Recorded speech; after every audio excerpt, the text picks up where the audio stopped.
행복한 교회 승리하는 성도 여러분, 예수 그리스도 안에서 복된 삶이 되시기를 바랍니다. 오늘은 시즌2 131번째 시간이고 하나님께서 우리에게 선물로 주신 하루 4월 7일 목요일 순서입니다.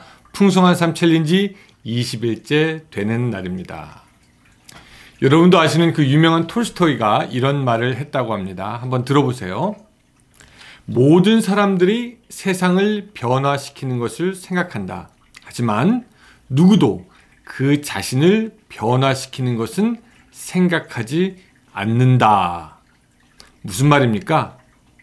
사실 자기 자신이 먼저 변화가 되어야 남도 변화시키고 세상도 변화시킬 수 있는 법인데, 사람들은 정작 변화의 시작이 되어야 할 자기 자신에 대해서는 생각하지 않는다는 것입니다. 사실 이 이야기는 우리의 가정이나 믿음의 공동체에도 마찬가지입니다. 우리는 식구들이 변하는 것, 남이 변하는 것, 다른 사람의 태도를 어떻게 바꾸어야 하는지 이런 거에 대해서는 관심을 가지고 있습니다. 누구는 뭐가 그렇다, 누구는 뭐가 문제다, 저건 저렇게 해야 되는데 이렇게 해야 되는데 하면서 다른 사람의 삶을 바꾸려고 하고, 야 바뀌었으면 좋겠다라고 말하지만 정작 자기 자신의 변화에 대해서는 무감각합니다. 자기는 문제가 없을 것이라고 생각하거나 자기는 괜찮을 것이라고 하거나 이 정도면 뭐 어때? 이런 거죠. 그런데 여러분 기억하시기 바랍니다. 모든 것의 변화의 시작은 항상 자기 자신 먼저입니다. 자기 자신이 먼저 변화해야 됩니다. 근데 사실 쉽지가 않죠. 그래서 성령님은 우리를 도우시는 분으로 우리와 함께 하십니다.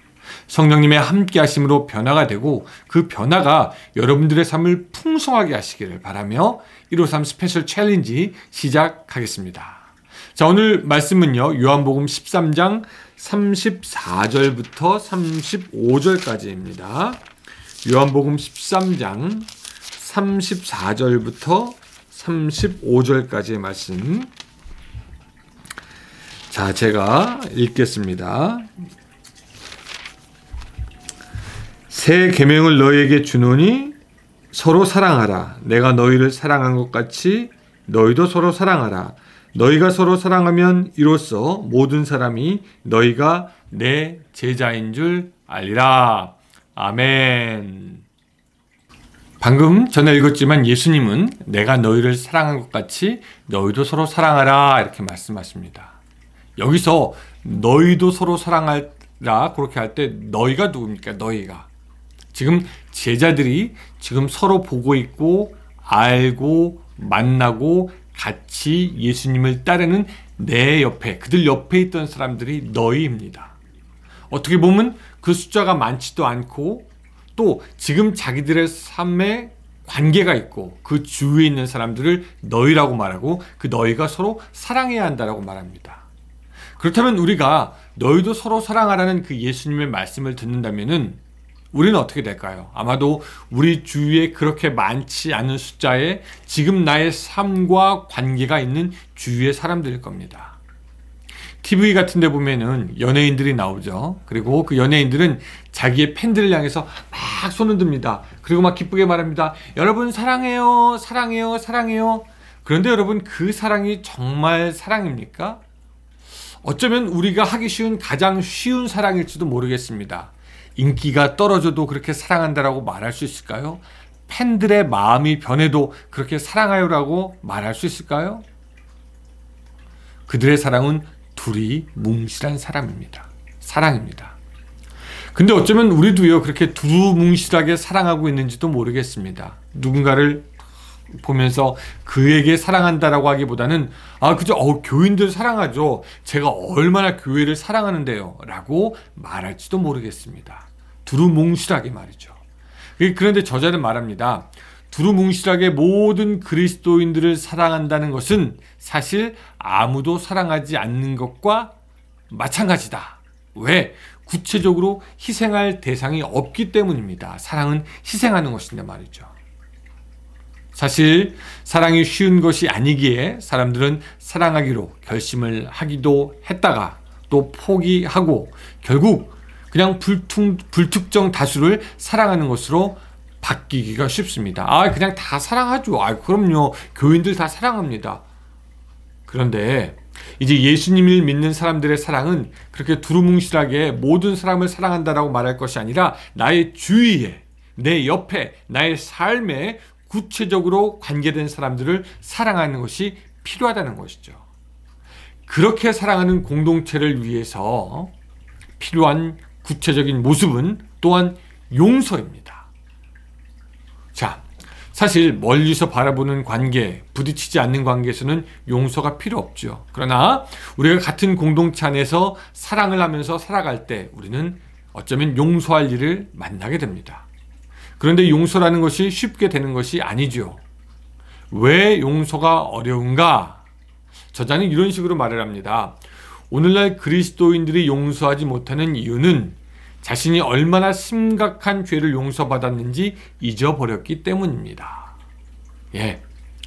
오늘 우리는 하나님께 엄청난 용서를 받았는데 그것을 잊어버리기 때문에 형제자매가 우리에게 행한 조그만 죄도 용서하지 못하는 때가 있다는 것이죠.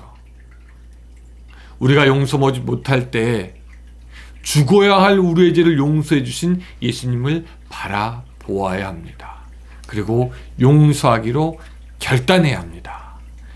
용서를 하고 안 하고는 내 마음이 끌려서 하는 그런 감정의 영역이 아니라 내 감정이 생기면 하고 안 생기면 안 하는 것이 아니라 결단의 문제와 의지의 문제입니다. 누군가를 용서하지 못하고 살아가는 것은 그들 마음속에 품고 그 사람과 동거하는 것과 마찬가지라는 겁니다. 왜냐하면 늘 그 사람을 생각하고 묵상하고 거기에 많은 에너지를 빼앗기기 때문이죠. 용서가 쉬운 일이 아니기에 우리는 용서에 대해서 사실 더욱더 깊이 생각하고 공부해야 할 필요가 있습니다. 또 우리에게는 용서가 필요하지만 용납도 필요합니다. 골로새서 3장 13절에서는 다음과 같이 이야기합니다. 누가 누구에게 불만이 있거든 서로 용납하여 피차 용서하되 주께서 너희를 용서하신 것 같이 너희도 그리하고. 여기서 용납이 나오는데 용납이란 것이 무엇입니까, 여러분?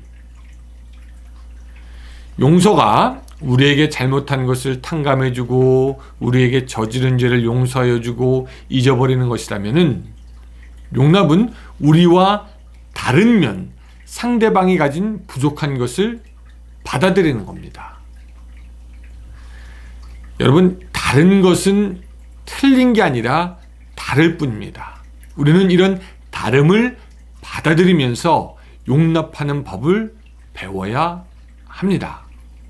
여러분, 부부 사이에서도 용납하는 것이 없으면 살아갈 수가 없죠.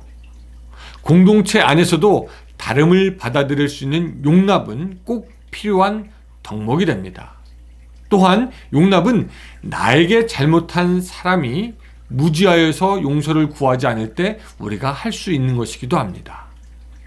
용서를 구해야 용서하는 것이 가능한데 용서를 구하지 않는 사람을 우리가 용서할 수 없죠.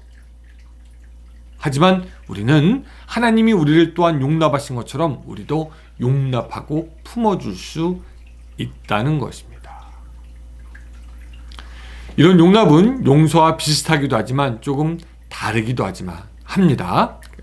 그러나 이 두 가지 모든 것은 그리스도에게서 나옵니다. 이런 용서와 용납, 공동체 안의 사랑의 표현인 용서와 용납이 여러분들 간에 있을 때 인간관계로 고통받는 분들에게도 성령의 열매가 있게 될 줄 믿습니다. 또 두 번째, 사랑의 공동체를 세워가는 또 한 가지가 있으니 그것은 성령의 은사입니다. 고린도전서 12장 7절에서부터 11절은 이렇게 말씀합니다. 조금 길어요. 제가 읽어드릴게요. 각 사람에게 성령을 나타내심은 유익하게 하려 하심이라. 각 사람에게 성령을 나타내심은 유익하게 하려 하심이라. 어떤 사람에게는 성령으로 말미암아 지혜의 말씀을, 어떤 사람에게는 같은 성령을 따라 지식의 말씀을, 다른 사람에게는 같은 성령으로 믿음을, 어떤 사람에게는 한 성령으로 병 고치는 은사를, 어떤 사람에게는 능력 행함을, 어떤 사람에게는 예언함을, 어떤 사람에게는 영들 분별함을, 다른 사람들에게는 각종 방언 말함을, 어떤 사람에게는 방언들 통역함을 주시나니 이 모든 일은 한 성령이 행하사 그의 뜻대로 각 사람에게 나누어 주시는 것이니라. 여기서 이제 7절에 그 유익은요, 어떤 한 개인의 유익을 말하는 것이 아니라 공동의 유익, 즉 공동체의 유익을 말하는 것입니다.